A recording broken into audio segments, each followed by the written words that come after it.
दोस्तों अभी हाल ही में दिल्ली हाई कोर्ट का एक जजमेंट आया जिसमें दिल्ली हाई कोर्ट ने ये साफ किया है दोस्तों कि अगर शादी यानी कि विवाह कानूनी रूप से समाप्त हो चुका है तो महिला को घरेलू हिंसा कानून की जो सेक्शन धारा है, जो धारा 17 है, उसके तहत साझा घर में रहने का अधिकार नहीं होगा दोस्तों, जब तक कि उसके पास कोई और लीगल या वैलिड राइट साबित ना हो जाए। दोस्तों जय हिंद, नमस्कार। मैं एडवोकेट आशीष मिश्रा। लाइक कर दीजिएगा, शेयर कर दीजिएगा, सब्सक्राइब कर दीजिएगा ताकि किसी भी तरीके के मैट्रिमोनियल डिस्प्यूट में होता क्या है दोस्तों, पत्नियां या उसके मायके वाले आते हैं, डराते हैं, धमकाते हैं, बहुत सारी चीजें होती हैं। तो ये और तलाक हो जाता है तो उसके बाद ही अगर कुछ जो मेंटल स्टेबिलिटी है उसके लिए जजमेंट जो है आपके लिए ठीक है। दोस्तों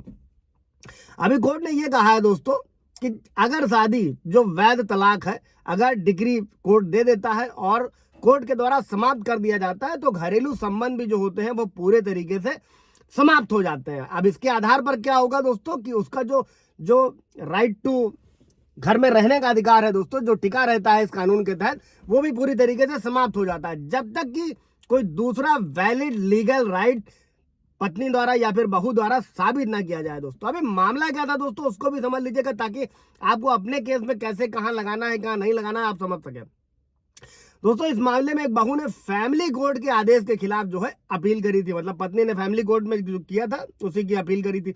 जिसमें उसकी सास के पक्ष में जो कब्जा था, जो यूज था, उसके परमानेंट इंजेक्शन का डिग्री पारित किया गया था। मामला क्या था, सास का 2016 में निधन हो गया और उसने अपनी संपत्ति जो थी वो बेटी के नाम पर वसीयत कर दिया। अब इसके बाद में बहू ने क्या किया दोस्तों, बहू ने यह दावा किया तलाक के बाद भी कि 1999 में शादी के बाद से वो संपत्ति में रह रही है, ये उसका वैवाहिक घर है और उसका ये भी कहना था, यानी कि बहू का, कि संपत्ति पर उसके पति के नाम पर थी, जिसे बाद में मजबूरी में उसके मां के नाम कर दिया गया और उसने संपत्ति की खरीद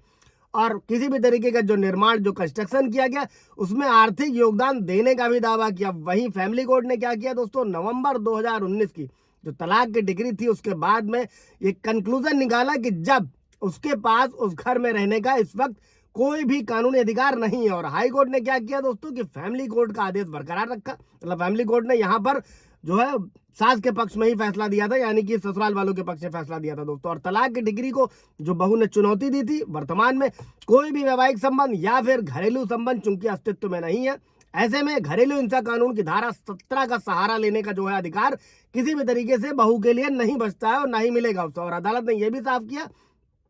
कि बहू द्वारा जो भी दिया गया आर्थिक योगदान है उसे उस संपत्ति पर कोई स्वामित्व यानी कि राइट नहीं देता है, नहीं मिलता है, और साथ ही उसे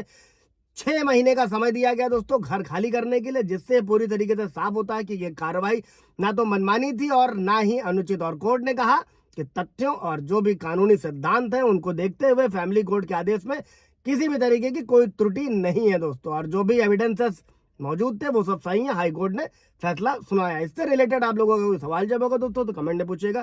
क्लियर किया जाएगा। Thank you.